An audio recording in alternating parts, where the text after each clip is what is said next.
তো একজন কলেজের প্রফেসর, অমুসলিম, হিস্ট্রি প্রফেসর, খুব শিক্ষিত মানুষ। উনি দেখলাম ব্রাহ্মণ ঘরের সন্তান, কোরআন খুব পড়েন যা বুঝলাম।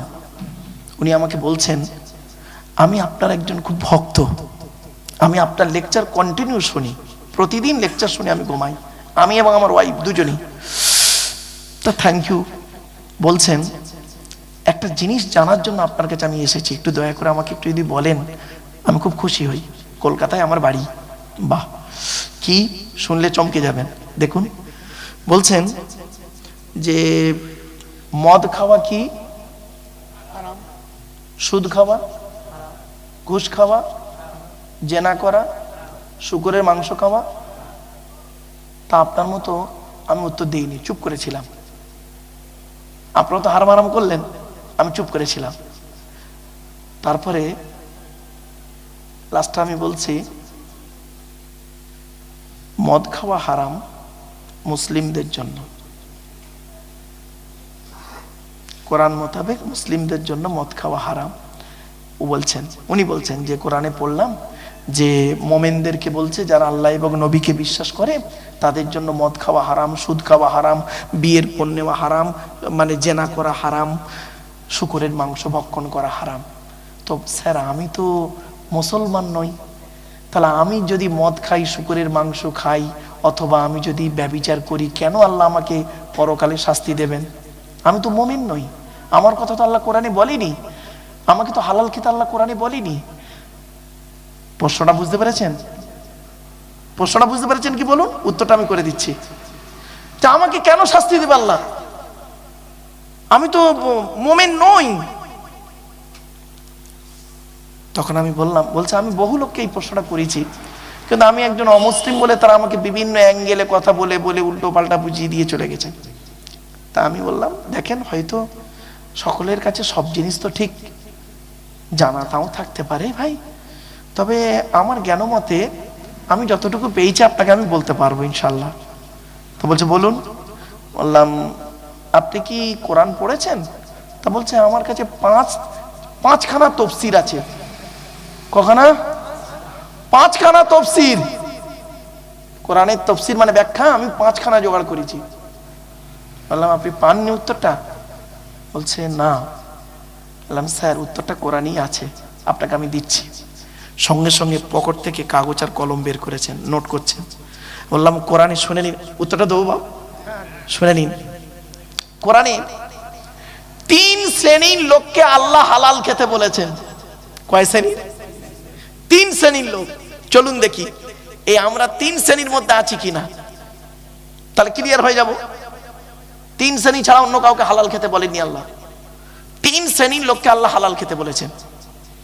উনি সংশয় লিখলেন, 1 নাম্বার, শুনে রাখুন, 1 নাম্বার, নবী রসুলদেরকে আল্লাহ হালাল খেতে বলেছেন। কাদের কাদের? নবী, ওনাকে বলছি নবী রসুলদেরকে আল্লাহ হালাল খেতে বলেছেন। পট করে উনি বলছেন, নবী রসুল্লাহ তো হালাল খাবিনি, আবার এই বাক্যটা আবার আল্লাহর বলার কি দরকার ছিল? আমার ভাষা বুঝতে পারছেন? আমি বললাম, স্যার কেন বলা হয়েছে জানেন? শোনেন, যাতে করে সাধারণ মানুষের মাথায় এটা না ঢুকে যায় নবী মানে যা খুশি তাই, রসুল মানে যা খুশি তাই। না, ভুল ধারণা। শুনে নিন, কোরআনে আল্লাহ পাক বলেছেন, কোরআনে আল্লাহ পাক বলেছেন 8 নম্বর পারা 10 নম্বর পৃষ্ঠা 9 নম্বর লাইন, সূরার নাম সূরা আরাফ, ফালানাসআলান্নাল্লাযীনা উরসিলা ইলাইহিম ওয়া লানাসআলান্নাল মুরসালিন। প্রত্যেক নবী রাসূলকে আমি কিয়ামতের মাঠে জিজ্ঞাসা করব। আল্লাহ বলবেন, আপনাকে নবী করে পাঠিয়েছিলাম পৃথিবীতে, আপনি কি আপনার দায়িত্ব পালন করেছিলেন? আপনাকে রসুল করে পৃথিবীতে পাঠিয়েছিলাম, আপনি কি আপনার দায়িত্ব পালন করেছিলেন?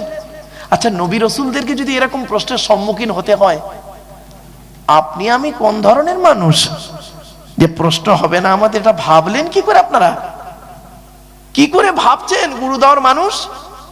শুনে নিন, কোরআনে অন্য আয়াতে আল্লাহ পাক বলেছেন সূরা কিয়ামার মধ্যে, আয়াহসাবুল ইনসানু আন ইউতরাকা সুদা, মানুষ কি মনে করেছে এমনি এমনি ওকে ছেড়ে দেবো? এত সহজে নয়, এমনি এমনি ওকে ছাড়বো না। কড়ায় গন্ডায় হিসাব নেব, হিসাব নেওয়ার পরে যদি ভালো বুঝি তবে ওকে ছাড়বো, আর নইলে দাঁড় করিয়ে জাহান্নামায় ঢোকাবো। কি আশ্চর্য! এই আয়াতের ব্যাখ্যায় রাসূলুল্লাহ বলেছেন একজন ব্যক্তিকে 3 দিকের প্রশ্ন করা হবে। কি কি? ধনী, এলাকার ধনী লোকেদেরকে বলে দিচ্ছি, বাপেরা রাগ করবেন না, ধনী অর্থের হিসাব দাও, আমি অর্থ দিয়েছিলাম তোমাকে, কোথায় ব্যয় করেছিলাম হিসাব দাও। জ্ঞানী, জ্ঞানী লোকেরা শুধু মৌলী সাহেবদের ধরবেন না, জ্ঞানী মানে সব শ্রেণীর জ্ঞানী, জ্ঞানের হিসাব দাও। তোমার জ্ঞান কি মানুষকে উপকৃত করে ভালো পথে এনেছিল, না তোমার জ্ঞানের মাধ্যমে মানুষ নোংরা পথে গিয়েছিল? কোথায় আছেন আপনি? 3 নাম্বার, যুবক, যৌবনের হিসাব দাও। এখানে বসে ভাবুন, এবার 3টের বাইরে আছেন কিনা ভাবুন একটু। চলুন, 1 নাম্বার, কোরআনে বলা হয়েছে নবী রাসূলদেরকে হালাল খেতে। দলিলটা শুনে নিন। ইয়া আইয়ুহার রাসূল কুলু মিনাত তাইয়্যিবাতি ওয়া আমালু সালিহা ইন্নী বিমা তা'মালুনা আলীম। 18 নম্বর পারার 4 নম্বর পৃষ্ঠা 9 নম্বর লাইন, সূরার নাম সূরা মুমিনুনের 51 নম্বর আয়াত। হে রাসূলগণ, ইয়া আইয়ুহার রাসূল বহুবচন, রাসূল হলো একবচন আর রাসূল হলো বহুবচন, সিঙ্গুলার প্লুরালের জ্ঞান যদি না থাকে সব গেল। ইয়া আইয়ুহার রাসূল, হে রাসূলগণ, কুলু মিনাত তাইয়্যিবাত ওয়া আমালু সালিহা, পৃথিবীতে আপনারা হালাল খাবারগুলি খান, আর পৃথিবীতে যতদিন বাঁচবেন ভালো ভালো কাজগুলো করে যাবেন। তাহলে 1 নাম্বার, নবী রাসূলদেরকে হালাল খেতে বললেন। পট করে উনি বলছেন, স্যার আমি নবীও নয় রাসূলও নয়। বললাম, স্যার 1 নাম্বারটা বাদ দিন, আমিও নবীও নয় রাসূলও নয়, 1 নাম্বারটা বাদ। চলুন 2য় নাম্বারটা দেখি। 2য় নাম্বারে বলা হয়েছে যারা আল্লাহকে বিশ্বাস করে, নবীকে বিশ্বাস করে, ইসলামিক পরিভাষায় তাদেরকে বলে মুমিন। কি বললাম বাবা? মুমিন। তা আপনারা আল্লাহ নবীকে বিশ্বাস করেন তো বাবা? বলুন, একটু কথা বলুন না। তাহলে আপনারা মুমিন। চলুন আমরা মুমিন। এখন আমাদের সম্পর্কে হালাল খেতে বলেছে কোথায় দেখি। ইয়া আইয়ুহাল্লাযীনা আমানু কুলু মিন তাইয়্যিবাতি মা রাযাকনাকুম ওয়াশকুরু লিল্লাহি ইন কুনতুম ইয়্যাহু তা'বুদুন। 2 নম্বর পারা 4 নম্বর পৃষ্ঠা 14 নম্বর লাইন, সূরার নাম সূরা বাকারা 172 নম্বর আয়াত। হে ঈমানদার বান্দাগণ, আমাদেরই বলছে যেহেতু, হে ঈমানদার বান্দাগণ, কুলু মিন তাইয়্যিবাতি মা রাযাকনাকুম, আমার দেওয়া হালাল রিজিকগুলো তোমরা ভক্ষণ করো। তখন উনি বলছেন, স্যার আমি মুমিন মুসলমান নই। বললাম, স্যার আমার পক্ষে ওই আয়াতটা প্রযোজ্য, আমার জন্য প্রযোজ্য স্যার। চলুন 3 নাম্বারটা আপনি আছেন কিনা একটু দেখুন না স্যার। বলছে বলুন। উনি নোট করছেন কিন্তু কাগজে, আয়াত লাইন বলছি না, আর আমি আপনাদের বলছি বাপ, নোট করে বাড়িতে গিয়ে দেখবেন, কোরআন খুলে দেখবেন, মিলে যাবেন ইনশাআল্লাহ বাপেরা। চলুন 3 নাম্বারটা শুনুন এবার। আল্লাহ বলছেন, ইয়া আইয়ুহান নাসু কুলু মিম্মা ফিল আরদি হালালান তাইয়্যিবা ওয়া লা তাত্তাবিউ খুতুওয়াতিশ শাইতান ইন্নাহু লাকুম আদুউম মুবিন। 2 নম্বর পারা 4 নম্বর পৃষ্ঠার একেবারে 8 নম্বর লাইন, সূরার নাম সূরা বাকারার 168 নম্বর আয়াত। এর বাংলা মানেটা আবার শুনে নিন আপনারা। ইয়া আইয়ুহান নাস, নাস মানে মানব জাতি। ইয়া আইয়ুহান নাস, হে মানব জাতি, হে মানব জাতি, কুলু মিম্মা ফিল আরদি হালালান তাইয়্যিবা, পৃথিবীতে আমার দেওয়া হালাল রিজিকগুলো তোমরা ভক্ষণ করো। বললাম, স্যার আপনি কি মানব জাতির মধ্যে আছেন? বলছে, হ্যাঁ আমি আদমের সন্তান, মানব জাতির মধ্যে নয়। বললাম, স্যার এই আয়াতটা আপনার জন্য প্রযোজ্য। অমনি গালে হাত। আপনি বললেন আমার জন্য আল্লাহ হালাল খেতে বলেনি কোরআনে। বললাম, স্যার এ কোরআন শুধু মুসলমানদের জন্য নয়। বলছে, কোরআন তো ইসলাম ধর্মের ধর্মগ্রন্থ। আপনি তো এটাই জানেন, কিন্তু কোরআন কার জন্য এসেছে দেখুন। কোরআনকে যদি প্রশ্ন করা হয়, কোরআন তুমি বলো, তুমি এসেছো কবে? কোরআন নিজেই জানিয়ে দিচ্ছে শাহরু রমাদানাল্লাযী উনজিলা ফীহিল কোরআন। ওরে দুনিয়ার মানুষ, আমি কোরআন রমজান মাসে নাজিল হয়েছি। আবার প্রশ্ন করুন, কোরআন তুমি রমজান মাসে নাজিল হয়েছো, কোন রাতে হয়েছো? কোরআন নিজেই বলছেন ইন্না আনজালনাহু ফী লাইলাতিল কদর, আমি লাইলাতুল কদরের রাতে নাজিল হয়েছি। আবার প্রশ্ন করুন, কোরআন তুমি কার বাণী?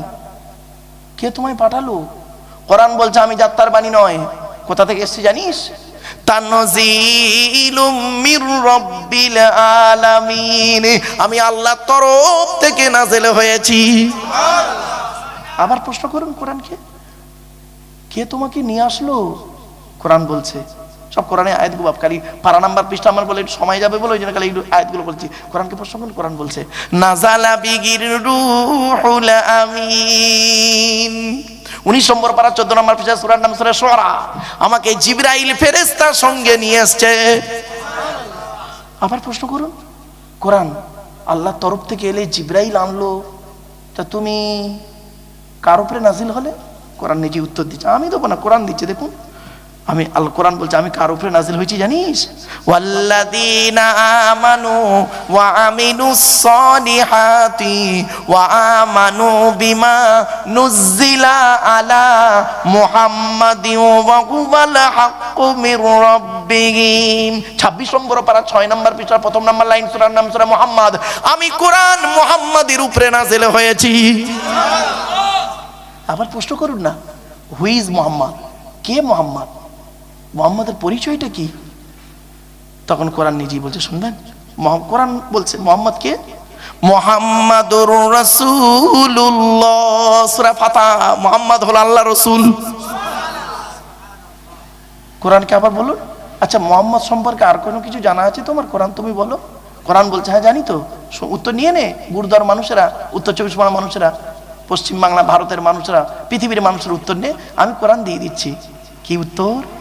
মা কানা মুহাম্মাদুন আবা আহাদিম মির রিজালিকুম ওয়ালাকিন রাসূলুল্লাহি ওয়া খাতামান নাবিয়িন ওয়া কানা আল্লাহু বিকুল্লি শাইইন আলিমা। 22 নম্বর পারা 2 নম্বর পৃষ্ঠা 12 নম্বর লাইন, সূরার নাম সূরা আহজাব। মুহাম্মদ কারো বাপ নয়, মা নয়, ওয়ালাকিন রাসূলুল্লাহ, মুহাম্মদ হলো আল্লাহর প্রেরিত রাসূল, ওয়া খাতামান নাবিয়িন, আখিরি জামানার শেষ নবী। আবার প্রশ্ন করুন কোরআনকে, কি জন্য এসছো? পৃথিবীতে এলে কি করতে? কোরআন বলছে আমি পৃথিবীতে শুধু তেল পড়া, পানি পড়া, ওয়াজ করা, খতম পড়া, তাবিজ পড়ার জন্য আসেনি।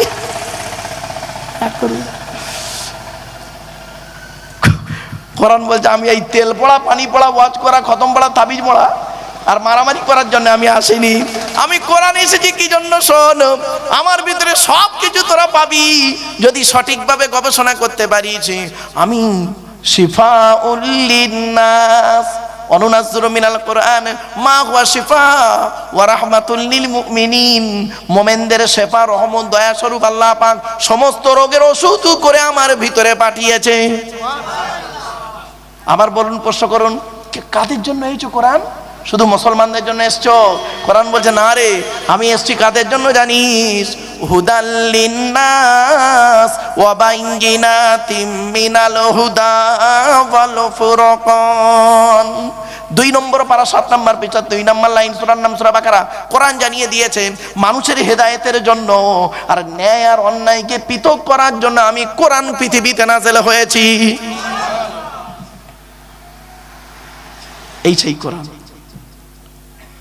তাহলে কোরআন শুধু মুসলমানদের জন্য এসেছে না, এই কোরআন কিনে সারা বিশ্ব গবেষণা করছে। America, London, France, Britain, Japan, Jordan, জার্মানির ঠান্ডা করে বসে বসে কোরআন কিনে গবেষণা করছে। কারা করেছে?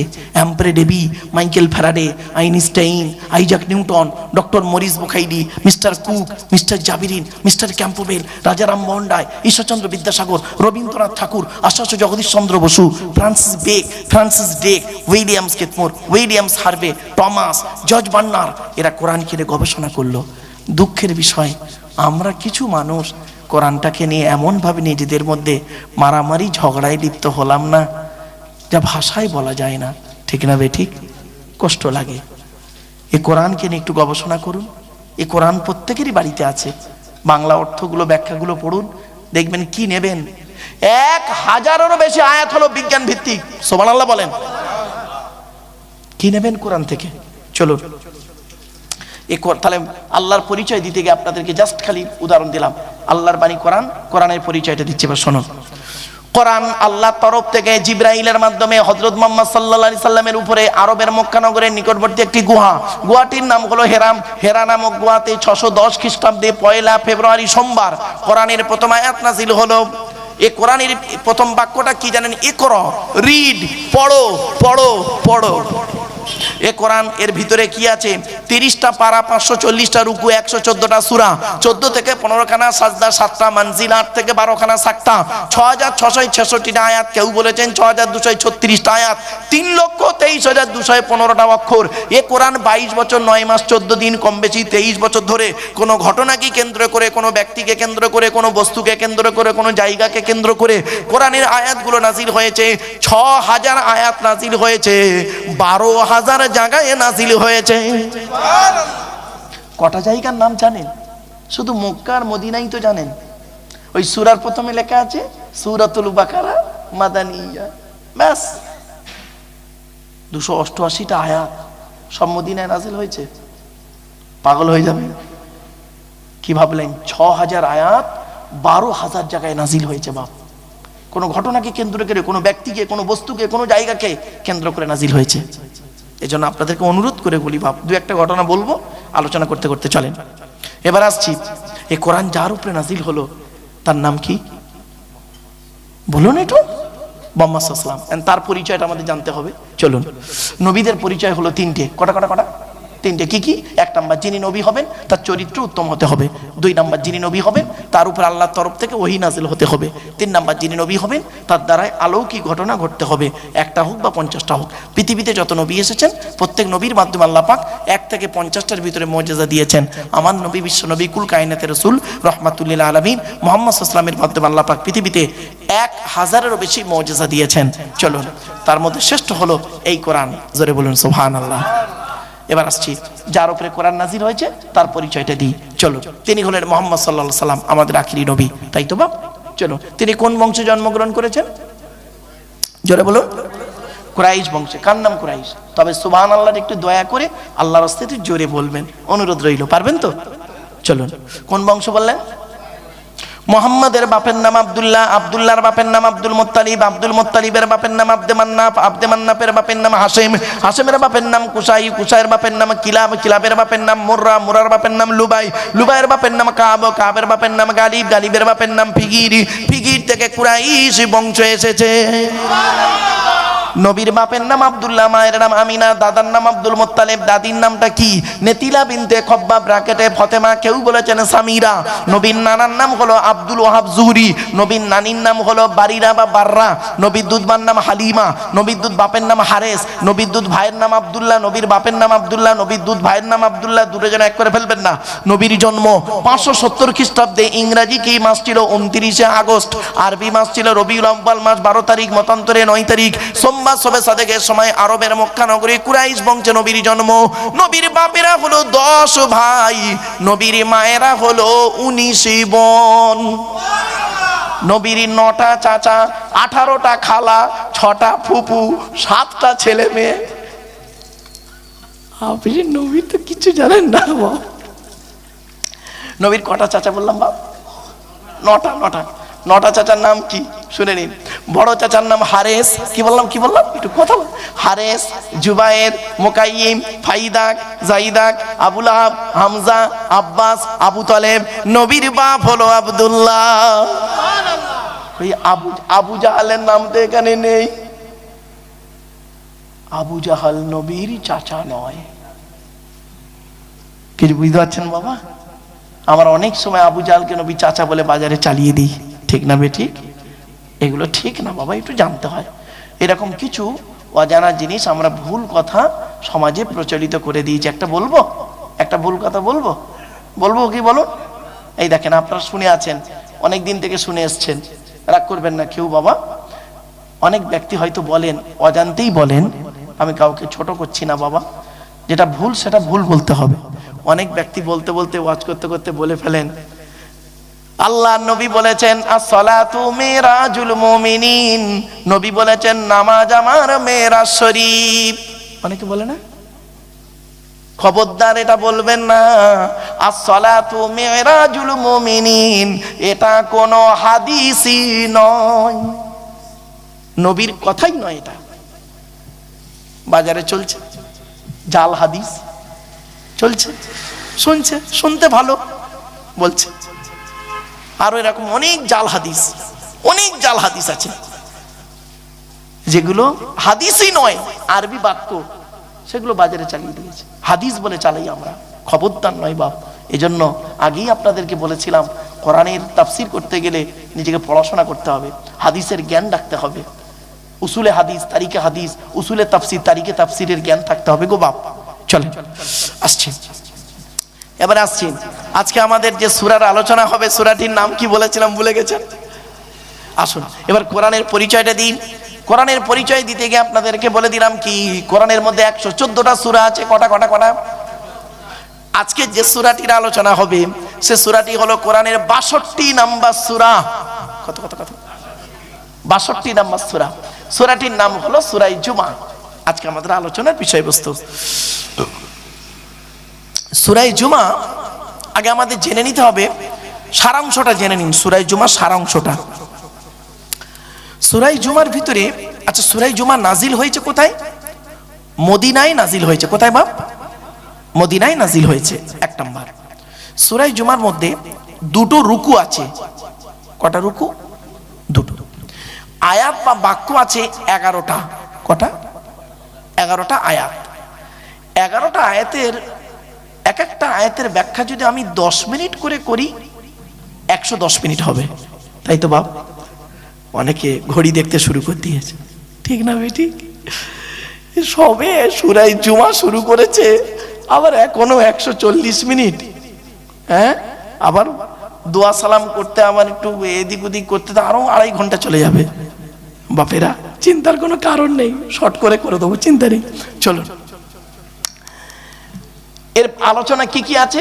প্রথমে আলোচনা আছে আল্লাহর আলোচনা, দ্বিতীয় আলোচনা হচ্ছে নবীর আলোচনা, তৃতীয় আলোচনা হলো ইহুদিদের আলোচনা, চতুর্থ আলোচনা হলো মৃত্যুর আলোচনা, পঞ্চম আলোচনা হলো জুমার নামাজের আলোচনা।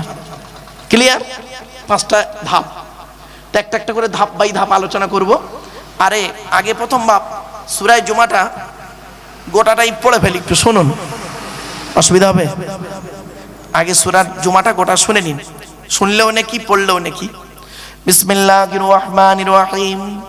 ইউসাব্বিহু লিল্লাহি মা ফিস সামাওয়াতি ওয়া মা ফিল আরদিল মালিকিল কুদ্দুসিল আজিজিল হাকীম হুয়াল্লাযী বা'আসা ফিল উম্মিয়িনা রাসূলাম মিনহুম ইয়াতলু আলাইহিম আয়াতিহি ويزكيهم ويعلمهم الكتاب والحكمة وإن كانوا من قبل لفي ضلال مبين وآخرين منهم لما يلحقوا بهم وهو العزيز الحكيم ذلك فضل الله يؤتيه من يشاء والله ذو الفضل العظيم مثل الذين حملوا التوراة ثم لم يحملوها كمثل الحمار يحمل أسفارا بئس مثل القوم الذين كذبوا بآيات الله والله لا يهدي القوم الظالمين قل يا أيها الذين هادوا إن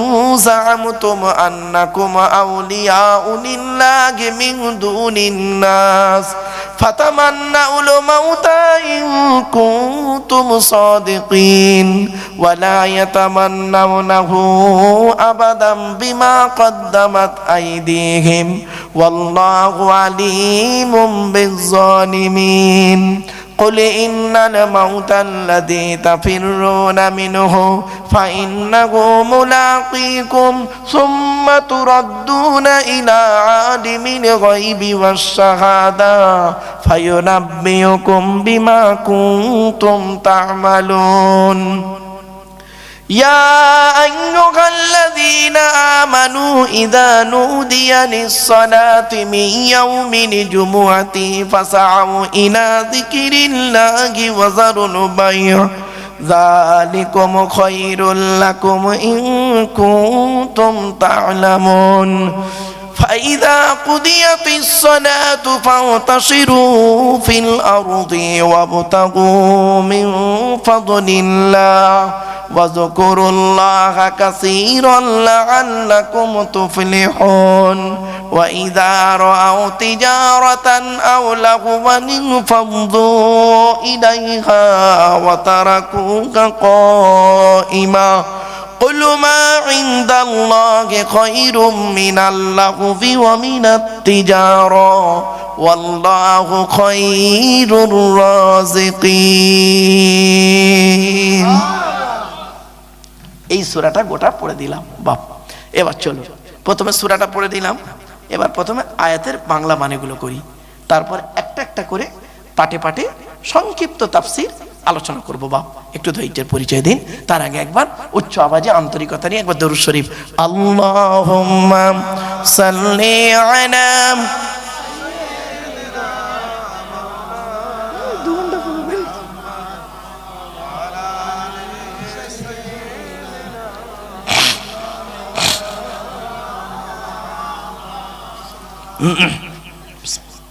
আমার বাপেরা চলেন প্রথম আয়াতটা আমি পড়লাম, গোটা সূরাটাই তো পড়ে দিলাম, মুখস্থই পড়ে দিলাম বাবা। আল্লাহর কাছে দোয়া করে যেন গোটা কোরআনটা যেভাবে আছে এইভাবে যেন আল্লাহ পাক যেন বুকে নিয়েই যেন মরতে পারি, এইটুকু দোয়া করেন বাপ। আমার আম্মা আব্বার দোয়া, আল্লাহ রহমত নবী পাকের কদমের ইসলাম, আপনাদের দোয়া, ওস্তাদ পীরের দোয়া বাপ, আমার জন্য খাস করে একটু দোয়া করেন বাপ। কোরআন হাদিস ইজমা কিয়াস মোতাবেক বলার আমল করা যেন তৌফিক আল্লাহ দান করে, বলুন আল্লাহুম্মা আমিন। আমার বাপেরা আমার জন্য এটাও দোয়া করেন যেন আলোচনা করতে গিয়ে সঠিক কথাগুলো আল্লাহ আমার যেন মুখ থেকে বলিয়ে নেয়, আর অন্য কথাগুলো আল্লাহ যেন মুখ থেকে না বলায়, যদি বেরিয়ে যায় আল্লাহ যেন মাফ করেন। আমার জন্য একটু দোয়া করেন বাপ। ওমা তাওফিকি ইল্লা বিল্লাহ সুবহানাকা লা ইলমা লানা ইল্লা মা আল্লামতানা ইন্নাকা আনতাল আলিমুল হাকিম। চলেন বিসমিল্লাহির রহমানির রহিম। আলোচনার প্রথম আয়াত হচ্ছে কি, আল্লাহ নিজেই বলছেন। আচ্ছা তার আগে একটা ছোট্ট প্রশ্ন করি, প্রশ্নের উত্তরটা দিয়ে দিচ্ছি। আচ্ছা আপনাদের কি বিশ্বাস হয় আসমান পৃথিবী জমিনে যা কিছু আছে সকলে আল্লাহর ডাকে? বলুন একটু কথা বলুন, বিশ্বাস হয় বলুন। আচ্ছা কোনোদিন চোখে দেখেছেন? দেখেননি, মানুষ ছাড়া অন্য কাউকে দেখেননি, তাই তো? চলো কোরআন কি বলছে দেখি। ইউসাব্বিহু লিল্লাহি মা ফিস সামাওয়াতি ওয়া মা ফিল আরদিল মালিকিল কুদ্দুসিল আজিজিল হাকীম। বাংলা মানেটা শুনুন। আসমান পৃথিবী জমিনে যা কিছু আছে সকলে আল্লাহ পাকের তাসবিহ যাপন করে। আমি আল্লাহ হলাম মালিক, আমি আল্লাহ হলাম কুদ্দুস, আমি আল্লাহ হলাম পরাক্রমশালী প্রজ্ঞাময় আজিজ হাকিম। এই হলো বাংলা মানেটা, প্রথম জাস্ট মানে করলাম। এবার ব্যাখ্যায় আসছি, চলুন। কোরআনের তাফসীর কোরআন দিয়ে হয়, কি সুন্দর আয়াত দেখুন। এই আয়াতের ব্যাখ্যা অন্য আয়াত দিয়ে আল্লাহ কি সুন্দর করে দিচ্ছে। তুসাব্বিহু লাহুস সামাওয়াতুস সাবউ ওয়াল আরদু ওয়া মান ফীহিন ওয়া ইম মিন শাইইন ইল্লা ইউসাব্বিহু বিহামদিহি ওয়ালাকিন লা তাফকাহুনা তাসবিহাহুম। এই আয়াতের তাফসীর অন্য আয়াত দিয়ে করছে আল্লাহ। আয়াতটা কোথায় আছে? 15 নম্বর পারার 5 নম্বর পৃষ্ঠা 2 নম্বর লাইন, সূরার নাম সূরা বানী ইসরাঈল। আসমান পৃথিবী জমিনে যা কিছু আছে সকলে আল্লাহ পাকের তাসবিহ যাপন করে। তোদের মধ্যে খুব কম লোক আছে তাদের তাসবিহ গুলো বুঝতে পারে, ঠিক না বেটি? সকলের সেই চোখ আল্লাহ দেয়নি। ছোট্ট দুটো উদাহরণ দিলে বুঝতে পারবেন গাছ কিভাবে আল্লাহকে ডাকে, মাছ কিভাবে আল্লাহকে ডাকে, হরিণ কিভাবে আল্লাহকে ডাকে, মৌমাছি কিভাবে আল্লাহকে ডাকে। অনেক আলোচনা, দু একটা উদাহরণ দিলেই বুঝতে পারবেন। আল্লাহ রাসূল একদিন দাঁড়িয়ে আছেন, এমন সময় মৌমাছির একটা ঝাঁক, আমার ভাষা বুঝতে পারছেন? মৌমাছি বুঝতে পারছেন তো? মৌমাছির একটা ঝাঁক উড়ে উড়ে যাচ্ছে। আল্লাহর নবী বললেন, রে মৌমাছির দলেরা দাঁড়িয়ে যাও। সঙ্গে সঙ্গে মৌমাছির দলটা দাঁড়িয়ে গেল। আল্লাহর নবী বললেন, আমি তোমাদেরকে একটা প্রশ্ন করব।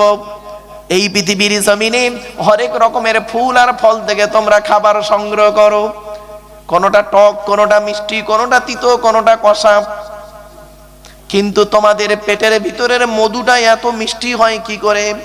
হরেক রকমের ফল খেলে, ফুল থেকে মধু গ্রহণ, খাবার গ্রহণ করলে, কিন্তু পেটের মধুটা এত মিষ্টি হয় কি করে? সঙ্গে সঙ্গে অতগুলো মৌমাছির ভেতর থেকে একটা মৌমাছির জবান আল্লাহ খুলে দিলেন। সেই মৌমাছিটা বলছেন, আসসালামু আলাইকা ইয়া রাসূলুল্লাহ, আসসালামু আলাইকা ইয়া হাবিবাল্লাহ। আমরা হলাম কর্মী মৌমাছি, আমরা হলাম কর্মী মৌমাছি। আমাদের চাকে রানী মৌমাছি বসে আছেন, তিনি আমাদের বলে দিয়েছেন তোমরা যেখান থেকে খাবার সংগ্রহ করবে ওখান থেকে নিয়ে আমার চাকে আসার মাঝখানে রাস্তায় যতটুকু সময় পাবে আখিরি নবীর উপরে দরুদ পড়তে পড়তে আসবে। কি ভাবলেন? কোরআন কি বলছে দেখি, وَأَوْحَى رَبُّكَ إِلَى النَّحْلِ أَنِ اتَّخِذِي مِنَ الْجِبَالِ بُيُوتًا وَمِنَ الشَّجَرِ وَمِمَّا يَعْرِشُونَ ثُمَّ كُلِي مِنْ كُلِّ الثَّمَرَاتِ فَاسْلُكِي سُبُلَ رَبِّكِ ذُلُلًا يَخْرُجُ مِنْ بُطُونِهَا شَرَابٌ مُخْتَلِفٌ أَلْوَانُهُ فِيهِ শিফাউল লিন্নাস। 14 নম্বর পারা 13 নম্বর পৃষ্ঠা 6 নম্বর লাইন, সূরার নাম সূরা নাহলের 68 নম্বর আয়াত। আমি আল্লাহ মৌমাছিদেরকে বললাম, ওরে মৌমাছিরা, তোরা গাছের ডালে, পাহাড়ের ঢালে, ঘরের চালে বাসা বাঁধবি, পৃথিবীর জমিনে ফুল আর ফল থেকে খাবার সংগ্রহ করবি। ওই খাবারগুলো তোদের পেটের ভিতরে ফিল্টার করে একটা রস বের করব, সেই রসটা হবে মানব জাতির আরোগ্য লাভ। জোরে বলো। আজকে রাতের বেলা ঘরে, বাবারে ঠান্ডা লাগছে, দাম বাব দাম, আসলে এই দিকটা কিছু ঘিরে দিলে না বাবা, এই হাওয়াটা থাক থাক আর নয় থাক। হ্যাঁ হ্যাঁ